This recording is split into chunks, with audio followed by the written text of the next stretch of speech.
गर्मियों के मौसम में लड्डू थोड़ा अजीब सा लगता है ना, लेकिन ये जो लड्डू है ना, अगर आपने इसे एक खा लिया ना, आपको बिल्कुल गर्मी नहीं लगेगी। कहने का मतलब, गर्मी को तो हम भगा नहीं सकते, लेकिन अपने शरीर की गर्मी को तो हम थोड़ा बहुत दूर कर सकते हैं।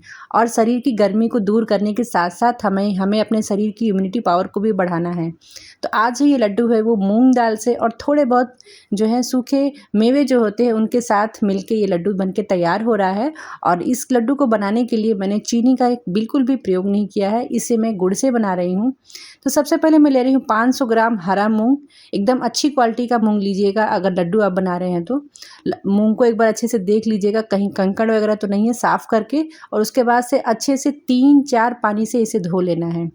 धोने के बाद से इस किसी भी स्ट्रेनर में या कपड़े पे छान दीजिए उसको। समय है तो 15-20 मिनट के लिए कपड़े पे रख दीजिए, सूख जाए। नहीं समय है तो फिर ये तो बाकी तो कढ़ाई में इसे जब हम इसे भूनेंगे तो ये सूख जाएगा।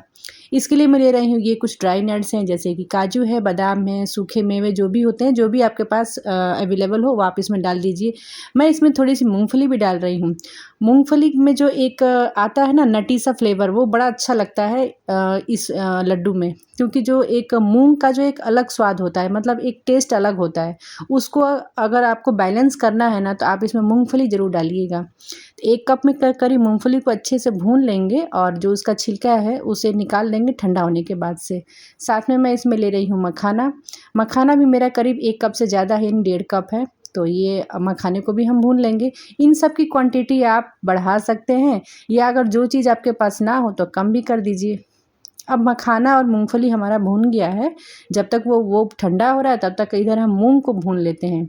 मूंग को भूनने में थोड़ा समय दीजिएगा, पेशेंस के साथ भूनिएगा। अगर हाई फ्लेम में भूनेंगे तो मूंग हमारा जल जाएगा।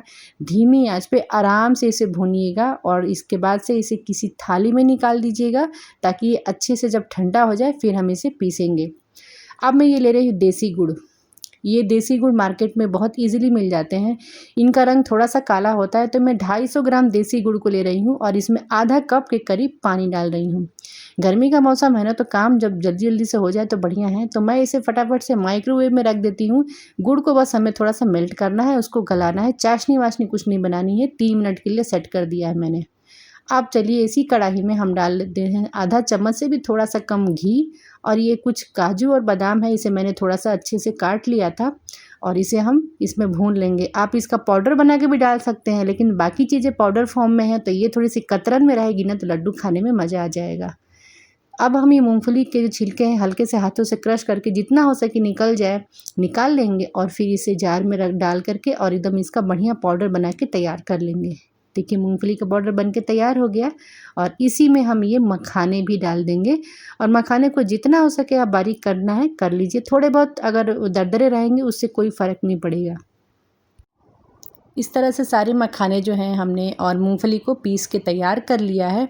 अब चलिए बारी है ये मूंग की। देखिए अगर आप मार्केट्स में अगर आपको मूंग का लड्डू या आप और भी कहीं देखते हैं, अगर आपको हरा रंग का दिख रहा है ना, लड्डू का रंग जो है हरे रंग का दिख रहा है, तो समझ जाइए कि उसमें आर्टिफिशियल कलर डाला हुआ है, देखने के लिए लुक वाइज अच्छा लगे। अगर आपको वैसा बनाना है तो आप जब ये लड्डू का मिश्रण तैयार करें ना, तो उसमें थोड़ा सा कोई भी फूड कलर डाल दीजिए। मैं बिना फूड कलर के बना रही हूँ, क्योंकि जब हम हरे मूंग को पीसते हैं ना तो उसका रंग एकदम से हल्का पीले रंग का आता है उसका पाउडर। तो अब देखिए ये जो गुड़ है ना वो मेल्ट हो गया है, तो मैंने इसे निकाल लिया है और इसमें मैं 2 चम्मच के करीब घी डाल रही हूँ।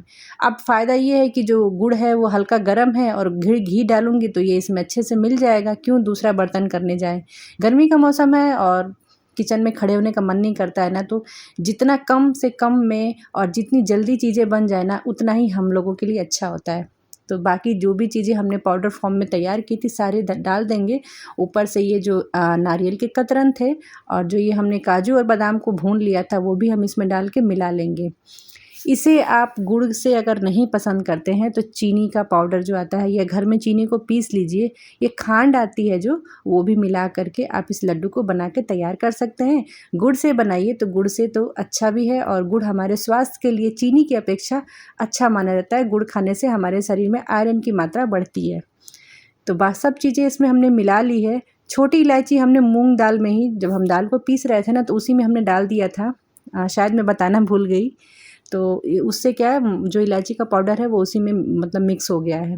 अब इसे अच्छे से जब थोड़ा हल्का ठंडा हो जाए तो हाथों से मिला लेंगे। सर्दियों में थोड़ी दिक्कत होती है कि फटाफट से लड्डू बनाने में जल्दी जल्दी बनाओ, नहीं तो ये ठंडे हो जाएंगे। गर्मियों में तो समय लगता है ठंडे होने में। तो हाथों से जितना अच्छे से इसे मसल लीजिए और जब इसे बाइंड करें, जब बाइंड होने लगे तो बस इसके लड्डू बना के तैयार कर लीजिए। यहाँ पे अगर आपको लड्डू को बाइंड करने में प्रॉब्लम हो रही है ना, तो थोड़ा सा दूध का छींटा दे दीजिए। पानी का मत दीजिएगा, नहीं तो लड्डू आपके बहुत दिन तक नहीं रहेंगे। और ये लड्डू है ना, आप बना के महीनों तक बाहर रख के भी खाएंगे ना तो बिल्कुल भी ख़राब नहीं होंगे। 1 गिलास दूध के साथ बच्चों को भी दीजिए और ख़ुद भी खाइए, अपने हस्बैंड, अपने परिवार के लोगों को खिलाइए। और मेरी ये रेसिपी, मेरी ये मेहनत आप लोगों को कैसी लगी, लाइक तो करिएगा, कमेंट भी करिएगा, लेकिन चैनल को सब्सक्राइब करना बिल्कुल मत भूलिएगा। आप लोगों को ये मेरा मेहनत कैसा लगा मुझे ज़रूर बताइएगा। क्या कमी लगी और क्या अच्छा लगा ज़रूर कमेंट कीजिए।